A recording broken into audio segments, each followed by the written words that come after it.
You don't really need any of these. Fuji wagons of $50, $100 million. That's all you need. If you need more, if you feel that you need to work more after $50 million, you have a problem. People who keep working after $50 million have actually two problems. They fall under two different categories.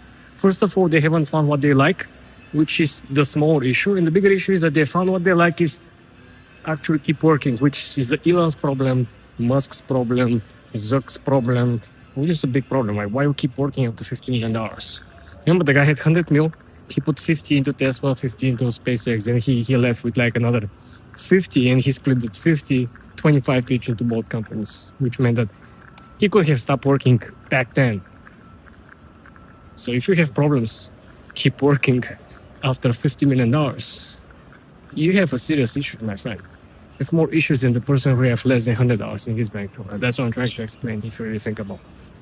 Because think about if you keep working after $50 million, like I said, the problems that you have to think or take care of are only into two categories, right?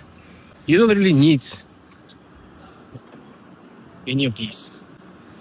The point I'm trying to make over here is that if you have $50 or $100 million, you can borrow against the $50 or $100 million. You can borrow on 60 or 80%, depend where you put the money on, depending how liquid the portfolio is. If you bought real estate worth, whatever, $100 million, sure, they will give you 80% of this. You can borrow against 8%.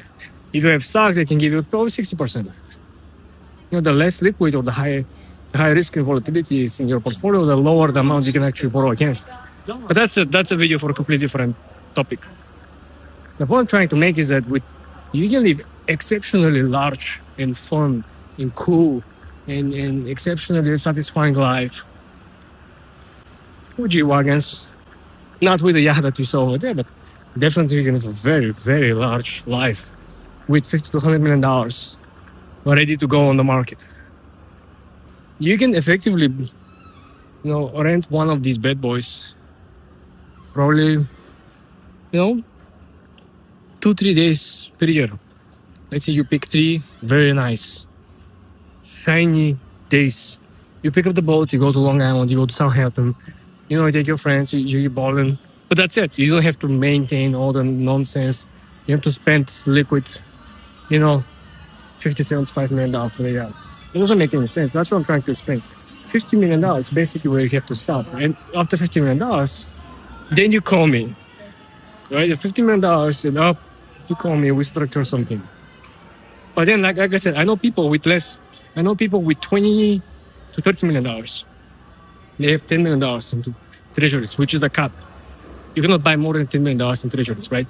So they collect between $300,000 and $400,000 per year, completely passively, just by yielding, right? Because the yield on treasuries is changing, right? Because of the interest rates, the Fed fund rates. What I'm trying to explain is that you can live off very, very comfortably with $10 million invested. And this is not the financial advice, because we don't do financial advising over here. What I'm trying to explain is that if you really think about it, right? A lot of uneducated or not financially literate people, if they have $20 million, they will be buying yachts, they will be buying, apartments and so on. So, but like I said, I have someone with $20 to $30 million net worth. He put $10 million in treasuries last year. And then he do the rollover because he got a 6-month treasury and then rollover. Like I said, depending of the interest, $400,000. And remember, treasuries are tax efficient financial instrument. And it's backed by the full faith of the United States government. Whatever this means, right? But what I'm trying to explain is that you probably heard this many, many times, but you don't know what this means. You have people who are exceptionally good in money management are the people who live the best. Not the people who make the most, not people who save the most. People who know how to manage little money that they have or little money that they earn are the people who extract as much value from the money, right? Like I said, I know people, this guy, $20 million net worth, he lives better. I know a guy whose net worth is probably around, he sold a company, he sold an app, he probably north of $50 million. And the guy doesn't live balling life. He's like renting, he's like, counting points and doing the business class and skipping. That's a completely different story.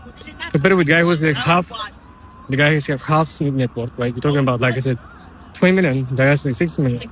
The lifestyle is completely different. And again, I'm not saying this because I'm genius, or because I'm the smartest guy in the room. No, not really. I'm just talking out of my experience, my knowledge, what I've seen with my personal eyes, and what I really know it works. Right? This is not some.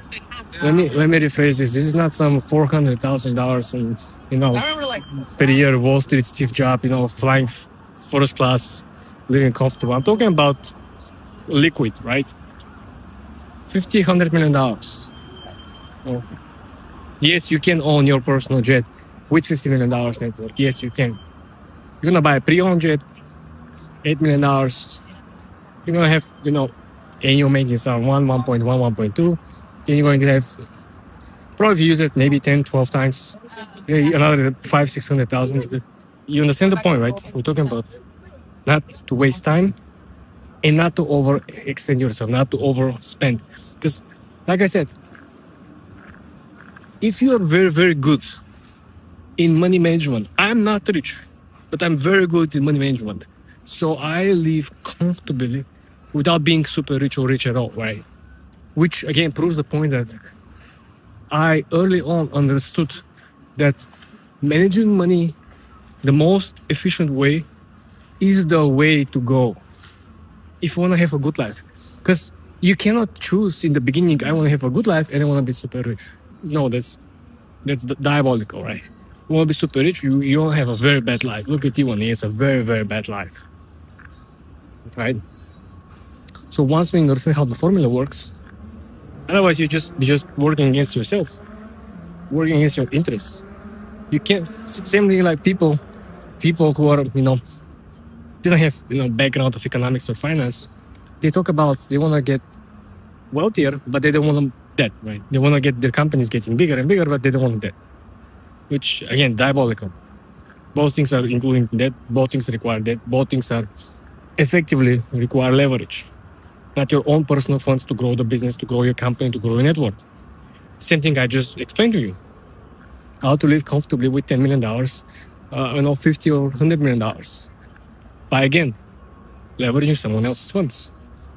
Living off loans. Like, that's not a news. I just, pull the curtain on some details, how the system actually works. But if you understand that, that's a completely different story. Because remember,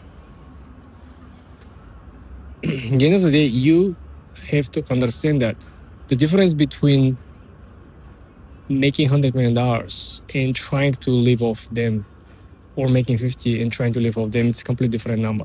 Just figuratively speaking, anyone can live off $300,000. Right? Put $10 million cap, which is the general bid per account from the treasuries. When the treasury issues new treasury, right? You can bid the max you can buy it to $10 million worth of it. And like I said, I know people who have done it. So this is not some, speculation, but is it working? Is it real? Do they really pay, And this is how Wall Street has been hedging against the market, down on the market risk the more. When the market overheats and when all the stocks are valuations of the companies go through the roof, they don't know what to buy. And when they know what to buy, they have to buy something, right? They have to yield something. That's why they go into paper. That's the whole point of it. It's not that it's their choice. It's not that they did some calculations, they run some formulas, some simulations. No, that's the way how, when you don't know what to do, but your job is to make money for your clients, you go on paper. Go on government paper, go on effectively. Even the corporate paper, it's worse. You see, all the AI companies, all technology companies, you have to raise capital. That's why they issue, convertible notes, they issue bonds. But the math on corporate debt, it's completely different than government bond. It's one thing to buy corporate bonds, it's different to buy government bonds, treasuries, right? It's a completely different story. But I feel I'm making the video too broad and maybe too complex for a lot of people. So just focus on the first 8 minutes of the video. Cheers.